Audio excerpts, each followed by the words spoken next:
अस्सलाम वालेकुम दोस्तों, मेरा नाम आसिफ है और आप मेरा यूट्यूब चैनल देख रहे हैं। बात यह है कि हिंदुस्तान और पाकिस्तान के दरमियान अमन अमन अमन कायम हो सकता है। तो इसका जवाब आता है नहीं में। मैंने एक डीप एनालाइज किया है और आपके लिए मैं ये वीडियो लेकर आया हूँ। बहुत इंफॉर्मेटिव है, बहुत एजुकेशनल भी है, काफी चीजें हैं इसमें मैं बताऊंगा। कहने का मतलब ये है कि भाई दोनों मुल्कों के मुस्तकबिल आपस में हुआ है। एक बहुत लंबी चौड़ी सरहद है भाई हिंदुस्तान के साथ। अमन के लिए कोशिशें क्यों नहीं कर रहे आप लोग?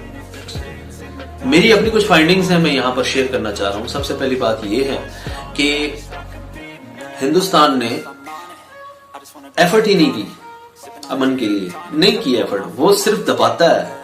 वो कहता है कि कश्मीर का इलाका छोड़ दो। वो कहता है कि अगर मैंने कुछ इन्वेजन किया है, सर्जिकल स्ट्राइक किया है, कुछ भी किया है, रिस्पॉन्ड ना दो मुझे, बस मैं चौधरी हूं, मैं बादशाह हूं। कुछ दूसरी एक बहुत बड़ी सोच है। उसने कई सारी किताबें लिखी हैं। वो एक बड़ा शातिर एक इंसान था और कट्टर हिंदू। उसकी एक थ्योरी है अपनी बादशाहत कायम करने के लिए कि सारे असूल तोड़ दो, और ये सबसे खतरनाक असूल है उसका। उसके साथ अमन की कोई बात ना करो, बस अपनी बादशाहत कायम करने के लिए सारे असूल तोड़ दो। मैंने आपको सिर्फ एक पॉइंट उसका बताया, बादशाहत और अपने आप को कामयाब करने के लिए दूसरे बंदे की गर्दन काट दो। और फसादात डालकर वो इस तरह करते हैं, जैसे इनके बारे में मशहूर है बगल में छुरी मुंह में राम राम। दरअसल चाणक्य फिलॉसफी ही की वजह से दोनों मुल्कों के दरमियान अमन कायम नहीं हो रहा, और मैं ये साबित कर लूं। चाणक्य फिलॉसफी की वजह से, जिसको देखकर कायद-ए-आज़म मोहम्मद अली जिन्ना ने अलहदा जुदागाना वतन का इंतखाब किया और आवाज उठाई और लोगों को अकल और शऊर दिया कि भाई आप, जिन लोगों ने कायद-ए-आज़म की बात नहीं मानी, कायद-ए-आज़म रहमतुल्लाह अलैह की बात नहीं मानी और हिंदुस्तान को तरजीह दी, वहां पर रहने को तरजीह दी, आज वो ये बात मानते हैं और वक्त ने साबित किया है कि कायद-ए-आज़म ठीक थे। एक मुल्क भी बन गया। फिर एक नौज़ायदा मुल्क ये भी है, एक नया मुल्क वो भी है। 15 अगस्त है, 14 अगस्त है, आजादी के दिन है। जैसे ही आजादी मिल जाती है तो दोनों को मिल बैठ के एक दूसरे के प्रॉब्लम सॉल्व करना और अमन के लिए कोशिश करना, एक दूसरे के हाथ मजबूत करना, ये चाहिए था। पड़ोसियों के हकूक होते हैं एक दूसरे के साथ। अनफॉर्चुनेटली कश्मीर का मसला सामने आ गया। कश्मीर में मुसलमानों की एक बड़ी तादाद थी, है, खुदाश किया गया। कश्मीर का इलाका, वो कहते हैं जी अटूट अंग गया। ओ भाई, सारा पाकिस्तान तुमसे अलग हुआ है, तो अटूट अंग तो वो भी हो गया। आपका अंग टूट गया ना, तो कश्मीर आपका टूट अंग है। तो ये पाकिस्तान में असूली तौर पे पाकिस्तान का इलाका है, क्योंकि यहाँ पर मुसलमानों की ज्यादा है, तादाद ज्यादा है। कायद-ए-आज़म मोहम्मद अली जिन्ना ने कहा कि ये हमारी शहराग है। शहराग इस तरह से है कि वहां से आने वाले दरिया हमारी जमीनों को सैराब करते हैं। अब आते हैं आगे, अमन कैसे कायम हुआ जब इन्होंने 48 में कश्मीर में जाके फौज दाखिल कर दी, क्योंकि ये मसला हल होने को नहीं आ रहा था। जब इन्होंने फौजें दाखिल कर दी, वो समझते थे कि यार पाकिस्तान रिटेलिएट नहीं कर सकेगा, लेकिन पाकिस्तान में कबायली जो पठान है वो और मकामी लोग जो थे कश्मीर से, और कुछ नौज़ायदा टूटी फूटी पाकिस्तानी फौज जिनके पास असला भी पूरा नहीं था, उन्होंने चढ़ाई कर दी थी। दूसरी तरफ पाकिस्तान के जो लोग थे मकामी, वो लोग गए, उन्होंने रिटेलिएट किया, तो वो हक पे थे और कुछ इलाका वागुजार किया। इंडिया भाग गया यूनाइटेड नेशन, और ये मामला आज तक लटक गया। यूनाइटेड नेशन का ये फैसला 70-75 साल हो गए हैं जो कि पेंडिंग है। आज मेरा कहने का मकसद ये है कि आजादी से फौरन बाद अमन के लिए कुछ कोशिशें हो सकती थी अगर ये दरमियान में प्रॉब्लम ना होता और इंडिया ये हरकतें ना करता और यहां पर अमन और खुशहाली आती। ये है पहला स्टेप जिसको मैंने डिस्क्राइब किया कि अमन शुरू से ही कायम नहीं हुआ। चाणक्य फिलॉसफी की सबसे बड़ा ड्रॉबैक ये है, 25 साल गुजरे थे, वो पाकिस्तान को अंडर एस्टिमेट कर रहे थे। अक़वाम मुत्तहिदा में जब करारदादें चली थी, बनी थी अपने कश्मीर के हवाले से कि जी यहाँ के लोग फैसला करेंगे वो हिंदुस्तान के साथ रहना चाहते हैं, पाकिस्तान के साथ रहना चाहते हैं, तो ये एक डिस्प्यूटेड एरिया हो गया ना। यहाँ पर आप हिंदुस्तान के बाकी शहरों से आए हुए लोग यहाँ पर सैर सपाटा कर सकते हैं, आ सकते हैं, रह सकते हैं, होटलों में वापस जा सकते हैं। ये करारदाद है, डिस्प्यूटेड एरिया, यहाँ पर आप कुछ भी नहीं कर सकते। हिंदुस्तान ने जबकि इसकी खिलाफ वर्जी करनी शुरू कर, हिंदुस्तान ने एक कमजोर स्टेप लिया, लेकिन ये आप यूं समझ लें कि लिया तो एक कमजोर स्टेप है। इसको हम कहेंगे ऑपरेशन जिब्राल्टर, जिसमें पाकिस्तानी फौज को कश्मीर के रास्ते से दाखिल कराया गया। कैसे कश्मीर तो खैर इस तरह से आजाद नहीं हुआ, ना हो सकता है इस तरह से, प्रॉपर स्ट्रेटेजी से जाएंगे हम लोग। ऑपरेशन जिब्राल्टर एक फेलियर था पाकिस्तानी फौज का। लाल बहादुर शास्त्री साहब थे, उनके लिए बड़ी फिक्रमंदी वाली बात थी। और इंडियन फौज के जो सरबराह थे वो कह रहे थे कि यार पाकिस्तान की फौज ने इतना दलेरी और जुरात का मुजाहरा किया तो किया कैसे। इस तरह ये बात सामने आ गई कि पाकिस्तान कश्मीर के लिए किसी भी हद तक जा सकता है। का इशू अभी तक खत्म नहीं हुआ और दोनों एटमी ममालिक हैं, दोनों के दरमियान अगर जंग होती है तो पाकिस्तान छोटा मुल्क है, वो एटम बम यूज करेगा और उसने ऐसा कोई किसी भी चार्टर पर साइन नहीं किए हुए। अब तो भारत भी कहता है कि हम भी एटमी हमला करेंगे, किसी भी टाइम ये जंग शुरू हो सकती है। तो कश्मीर का मसला हल करने के लिए दुनिया को संजीदा कोशिशें करनी है ताकि अमन कायम हो सके। तो ये दूसरी बड़ी बात थी चाणक्य फिलॉसफी के कश्मीर का मसला एक बहुत बड़ा मसला है। चाणक्य फिलॉसफी एक बड़ा मसला है, एक सोच है जिसके थ्रू हिंदुस्तान आगे जाता है, कश्मीर में प्रॉब्लम क्रिएट करता है। पाकिस्तान किसी भी सूरत कश्मीर के मामले पर बैकफुट पे नहीं जाता और वो अपनी ताकत और अपनी सोच और अपने उस वक्त के हालात के मुताबिक वो अपने तौर पे एक कदम उठा के उनको एक मैसेज डिलीवर करता है कि भाई हम लोग चुप करके बैठने वाले नहीं। ऑपरेशन जब्राल्टर के बाद 65 की जंग जो है वो बाकायदा छिड़ी थी और भारत ने इसका बदला लेने के लिए इन्वेजन कर दी थी। अब ये तीसरा मरहला शुरू होने वाला है, चलते हैं तीसरे मरहले को डिस्कस करने। पाकिस्तान ने उसको रिटेलिएट किया, पाकिस्तानी फौजी शहीद हुए, हिंदुस्तान को एक बहुत बड़ा नुकसान पहुंचा, दोनों तरफ से नुकसान हुए, लेकिन जिस कॉज के लिए हिंदुस्तान आया था वो कॉज वो हासिल नहीं कर सका, वो अपने मकसद में कामयाब नहीं हो सके। उसकी वजह सीसा फैलाई हुई दीवार बन गई थी पाकिस्तानी फौज और अवाम इकट्ठी होकर। खैर मेरे कहने का मकसद ये है कि 65 की जंग तक मामला आ गए, इतना भरपूर जंग होगी, लेकिन अमन के लिए सीरियस कोशिशें नहीं की। उसके बाद भी भारत बड़ा था, उसको सोचना चाहिए था कि यार हमने एक बहुत बड़ी जंग खेल ली है, जंग बहुत खेल ली है, अब हमें बैकफुट पे आके हमने टेबल टॉक करनी चाहिए, हमें कोशिश करनी चाहिए अमन के लिए। लेकिन नहीं यार, 71 में भारत ने एक दफा फिर अपनी कोशिशों को, अपनी वो वाली कोशिशें जो चाणक्य फिलॉसफी की वजह से थी, वो उसने दोबारा कर ली और ये पार्ट नंबर 4 होगा जो 71 वॉर है। I wanna be the best in the game, invest in my name, check no restraints, I'm obsessed with the pain, I ingest, I retain. War और अमन कैसे कायम हो, जब अगर आप देखें पाकिस्तान का ये नक्शा है और हिंदुस्तान का ये दरमियान में नक्शा है और ये है जी मशरकी पाकिस्तान जिसको हम आजकल बांग्लादेश कहते हैं। ये कोई 1000 कदम का रास्ता नहीं है, ये 1000 किलोमीटर का रास्ता है, यानी पूरे भारत को क्रॉस करके पाकिस्तानी जहाज यहां जाते हैं। तो यहां रसद नहीं पहुंच सकी थी पाकिस्तानी फौज को। और ये भी गलत है कि पाकिस्तान की फौज की 93,000, 90,000, 1 लाख फौज जो है वो कैप्चर हो गई थी, ऐसा मुमकिन नहीं था। बहुत सारे शहीद हो गए थे, बहुत सारे वहां से शहीद हो गए थे, बहुत सारों को मौका मिल गया था वहां से वापस आने में और बहुत सारे रोपोश हो गए थे वहां पे बांग्लादेश में। कुछ जो भारतीय फौज के सामने जिन लोगों ने सरनगू किया, इस्लामी के रजाकार शामिल थे जो पाकिस्तानी फौज के साथ मिलकर बांग्लादेश के लिए लड़ रही थी। और वहां पर मक्ती बाहिनी के लोग थे जो कि एक प्रॉपर ट्रेनिंग करके आए थे, वो एक ट्रेन शुदा फौजी थे, काम सिविलियन से ज्यादा फाइटिंग करना जानते थे और उन्होंने पाकिस्तानी वर्दियां पहनकर रेप्स किए, वहां के अवाम में फौज से नफरत डालने के लिए सारे एफर्ट्स किए। अमन कायम कैसे होगा जब एक बड़ा मुल्क एक छोटे मुल्क के साथ पूरा ने एक पूरी मुक्ति बाहिनी बनाई और मुक्ति बाहिनी को पूरे टास्क दिए गए। जब अपनी ही फौज से नफरत अवाम में बढ़ जाए ना, बन जाए, तो फौज जो थी वो अकेली रह गई थी पाकिस्तानी फौज। तो अमन तो कायम नहीं हुआ ना मेरे भाई। अमन के लिए कोई एक कोशिश भी नहीं की, पाकिस्तान पूरी तरह होर चुकन्ना हो गया। इस वाकये के बाद 71 के वाकये के बाद जब एक हिस्सा हमारा टूट गया और ये हिस्सा हमारे साथ, ये हमारा अटूट अंग भी नहीं था, मैं ये लफ्ज इस्तेमाल कर सकता हूं क्योंकि इसकी सरहदें हमारे साथ जुड़ती ही नहीं थी। दरमियान में भारत जैसा मुल्क लगता था, तो भारत कब चाहता है कि यार पाकिस्तान को फायदा हो, पर अमन कायम नहीं हुआ और फर्दर भी अमन कायम होता हुआ दिखाई नहीं दिया। 71 की वॉर के बाद के मामला अब आगे क्या सोच रहे हैं, अमन के लिए कितने चांसेस हैं, इसके लिए आप अगले पार्ट को देखिए। इंतहाई डाउन हो गया और जबकि 68 और 67 में पाकिस्तानी फौज और कमांडोज ने इसराइल के खिलाफ अरब ममालिक का साथ देकर उनको काफी सपोर्ट की थी। गो कि इसराइल ये जंग अरबों से जीत गया था, लेकिन जो जख्म पहुंचाई थी तो थप्पड़ मार के पाकिस्तान आया था, वो आज भी जख्म उनके ताजा हैं और वो पाकिस्तान से बदला लेना चाहते हैं। अब आ गया दरमियान में इसराइल। 71 वॉर के बाद 74 में कहीं मैंने पढ़ा है भारत ने एक एटमी धमाका कर दिया था, एक टेस्ट कर लिया था जिस पर जुल्फिकार अली भुट्टो ने कहा था कि हम घास खाएंगे और एटम बम बनाएंगे।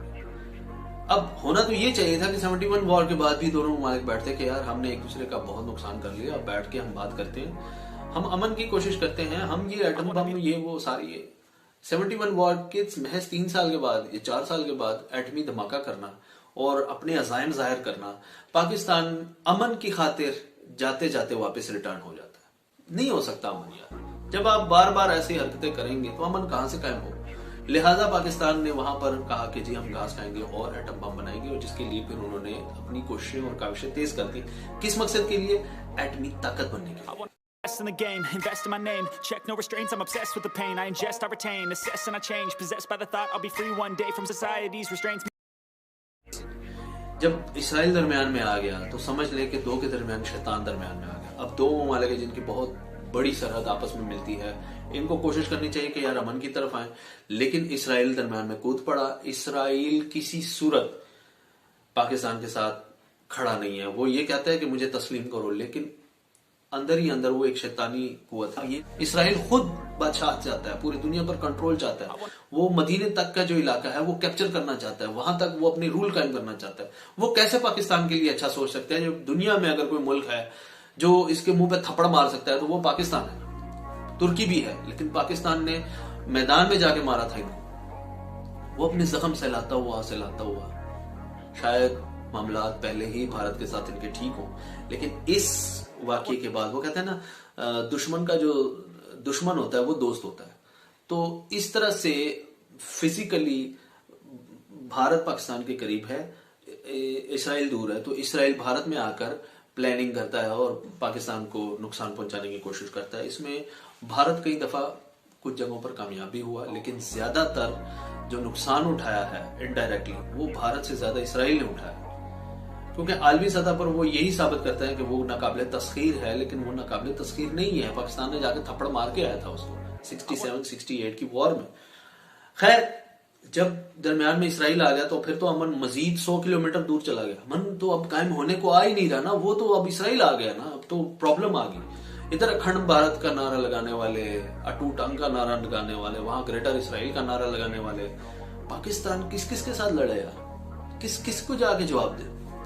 लेकिन एक लाठी अल्लाह की भी होती है और अल्लाह की लाठी बेआवाज भी होती है। वो आवाज नहीं देता कि मैं तुझे मारने आया हूं। वो जब मारता है ना तो ऐसे जोर की मारता है कि वो मुंह के बल गिरता है। अमन कायम होने को नहीं आ रहा। ये 74 का दौर है, वो खत्म हुआ। 80s में मामला 80s में चला गया। 80s में भी 1980s के जैसे स्टार्ट होता है, तब रशिया अफगानिस्तान में पहुंच जाता है और दूसरी तरफ इसराइल जनाब वो पर तोलता है, पाकिस्तानी एटमी रिसर्च को उड़ाने की धमकी देता है, जिसका ISI को पता चलता है वो ज़ियाउल हक के कान में डाल देता है। उस वक्त ज़ियाउल हक की हुकूमत जो थी वो आ गई थी। तो ज़ियाउल हक की कमाल स्ट्रेटजी थी कि उसने कहा कि यार हम इसराइल को भी रिटेलिएट करेंगे, अगर वो आते हैं तो हम उनकी जो सहूलतकार है पहले उनको तकलीफ देंगे, उन पर अटैक करेंगे, और जो आने वाले जो जहाज हैं उनको गिराएंगे, फिर उनके पीछे जाएंगे। तो देख लिया था और उसने फिर इसराइल को कहा कि खबरदार, पाकिस्तान जो है वो अपनी तैयारी कर ही बैठा है। उसको इराक ना समझना, क्योंकि वो इराक पर हमला करने के बाद उसका एटमी रिसर्च सेंटर तबाह करने के बाद पाकिस्तान के लिए आया था। तो मकसद कहने का ये है कि अब इसराइल दरमियान में आ गया, अब अमन तो कायम होने से रहा। 80s में हम आ गए, 80s में फिर सियाचिन का मामला हो, यानी अमन तो कहीं दूर दूर तक नजर ही नहीं आ रहा ना। यहाँ तो एक दूसरे को नीचा दिखाने वाली बातें हैं। चलते हैं अगले हिस्से में। बात आ जाती है 90s में। यहां पर रशिया बिल्कुल टूट के बिखरे हो जाता है। रशियन बॉर्डर के ऊपर पाकिस्तानी फौज इंगेज रहती है मुजाहिदीन के साथ, और इसके साथ फिर अमेरिका कूदता है। अमेरिका फिर कुछ एड देता है, फैसिलिटेट करता है, कील कांटे से लेस कर देता है उस जमाने के हिसाब से। तो फौज जाके लड़ती है मुजाहिदीन के साथ, और इस तरीके से रशिया पूरी तरह इंगेज हो जाता है। रशिया 91 में उसके बिखरे होने शुरू हो जाते। जब ये सारे ममालिक टूटने शुरू हो गए तो दूर दूर तक की गूंज जो थी वो ये थी कि एक तीसरी दुनिया का एक छोटा सा मुल्क है पाकिस्तान, जिसके पास ना एटमी ताकत है, जिसके पास ना मिसाइल टेक्नोलॉजी इतनी अपग्रेडेड है, जिसके पास ना F-16 जैसे जहाज हैं, और ना ही अगर वो हैं भी तो वो अमेरिका के दिए हुए जहाज हैं जिसकी कोई अपग्रेडेशन नहीं है। वो अपर लेवल के जहाज अपने लिए रखता है, अपने डिफेंस के लिए। जो लो लेवल, जो थर्ड क्लास होंगे वही देता है ना आगे। जब वो एक इस्लामी मुल्क को क्या टेक्नोलॉजी देगा?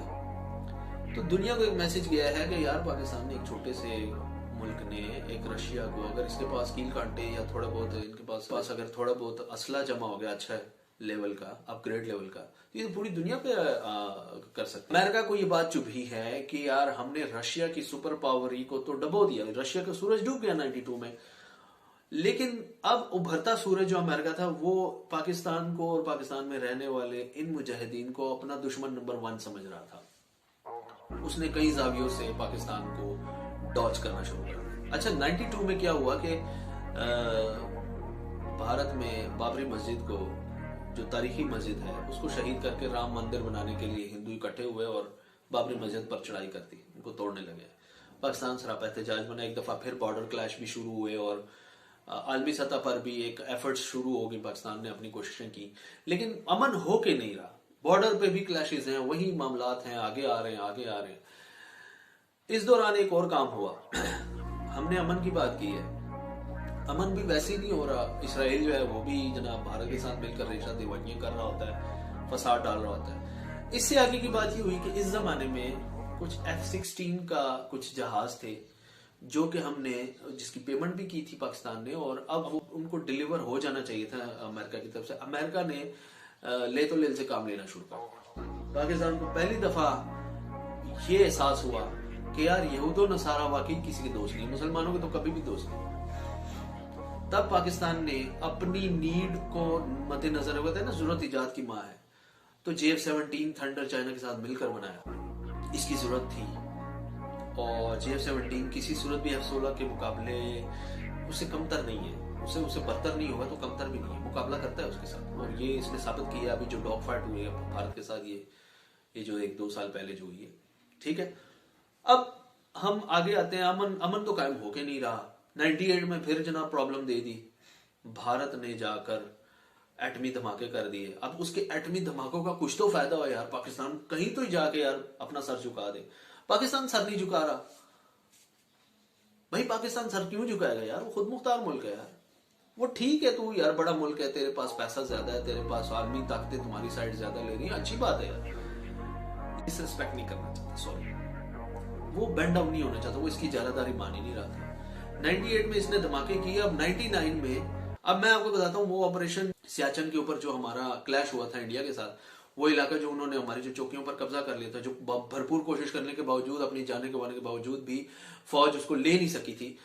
तो 99 में मुशर्रफ के सुपरवाइजरी में, कमांडरिंग में वो और हमने जाकर मई और जून के माह में हमने वहां पर जाकर उनकी चौकी पर कब्जा कर लिया। वो फौज भेजते रहे, उनको पता ही नहीं है कि घोस्ट हैं, ऊपर से फायरिंग होती है, नीचे बंदे मरते हैं, ऊपर से फायरिंग। उन्होंने सप्लाई लाइन तक काट दी थी, कश्मीर को सप्लाई लाइन नहीं जा रही थी, क्योंकि वो जगह ही ऐसी है, कारगिल जगह ही ऐसी है।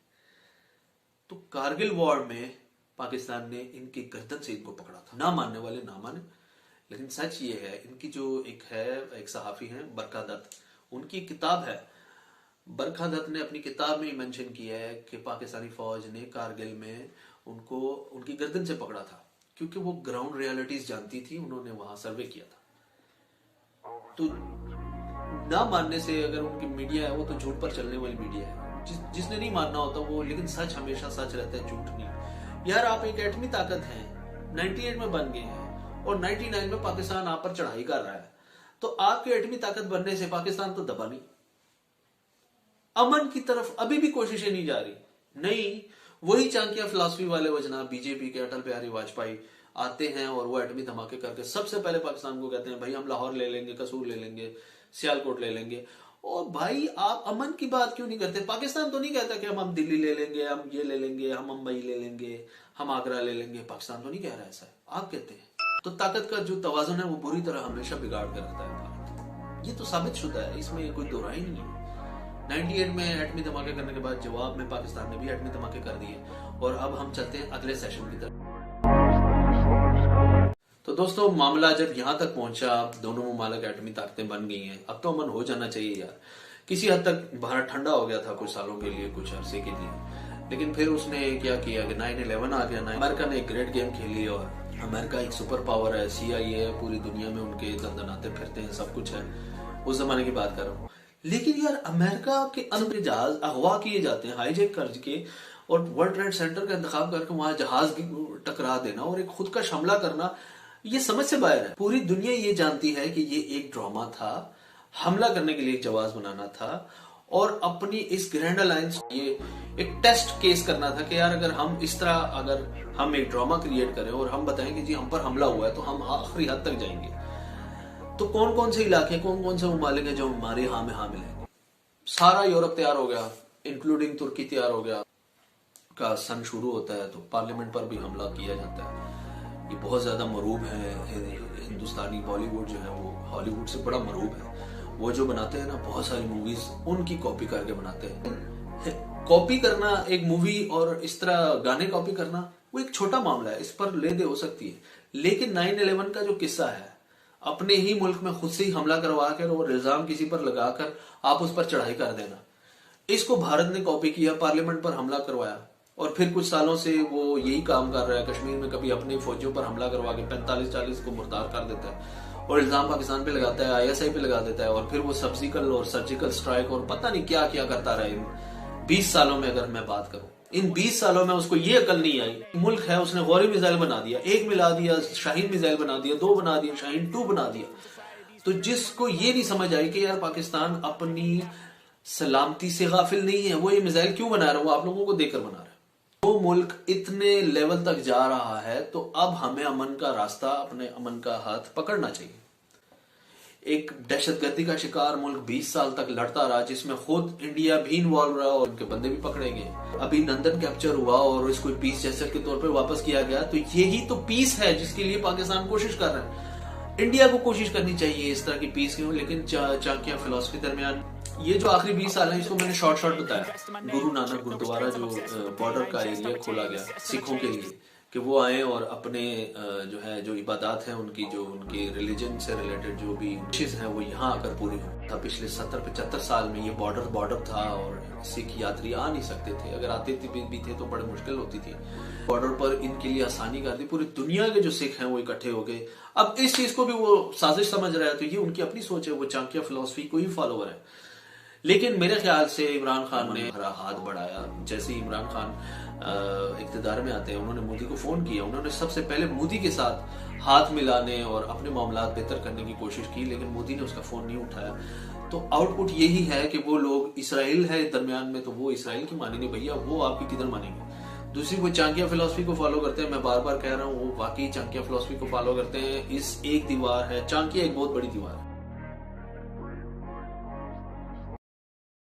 कि अमन अमन अमन कायम तभी होगा जब हम तीसरे दुनिया के जो ममालिक हैं, जो कि जनूबी एशिया से बाहर के ममालिक हैं, हमने उनकी इंस्ट्रक्शंस नहीं है। यूनाइटेड स्टेट्स के साथ रशिया है, रशिया और ये जो इलाके बड़े दोस्तों, इनकी जो फैक्ट्रियां चलती है ना ये असले की, वो कैसे चलती हैं? वो किसी पर इल्जाम लगाकर उधर धमाके करवा दिए, उधर जनाब जमीन पर मिसाइल गिरा ली। इंसानों पर ये लोग तजर्बे करते हैं अपने असले का कि ये कितने कारगर है। सारी बातों का कंक्लूजन ये है कि भारत बेवकूफी करता है अमेरिका की मानकर, भारत बेवकूफी करता है इसराइल की मानकर, क्योंकि वो चाहते हैं कि दोनों आपस में गथम गथा रहे और भारत उनसे राफेल खरीदे फ्रांस से और अमेरिका से असला खरीदे रशिया से। आज भी भारत और रशिया के दरमियान इतनी दोस्ती है कि वो इनसे 60% तक का असला वो रशिया से परचेजर है। S-400 उसने पाकिस्तान और चाइना के मुकाबले के लिए डिप्लॉय किया। अमन कहां कायम हो? अमन कायम नहीं हो रहा। ये जो चाइना और भारत का जो क्लैश हुआ है, इसमें भी चाइना ये इल्जाम लगाता है कि वो डिस्प्यूटेड एरिया में, जहां पर जो हम ये समझते हैं कि हमारा एरिया, वहां सड़कें बनाना शुरू कर दिया, वहां पुल बनाने शुरू कर दिए थे। तो इब्तिदा किसने की? भारत ने की ना। और कुव्वत बनने के बाद अब जंग का सोचना और जंग करना ये बेवकूफ़ी है। तो आइए दोस्तों, अमन के लिए कोशिश करें। उम्मीद करता हूँ कि आज की वीडियो आप लोगों को पसंद आई होगी। पसंद आने की सूरत में लाइक और सब्सक्राइब जरूर कीजिए।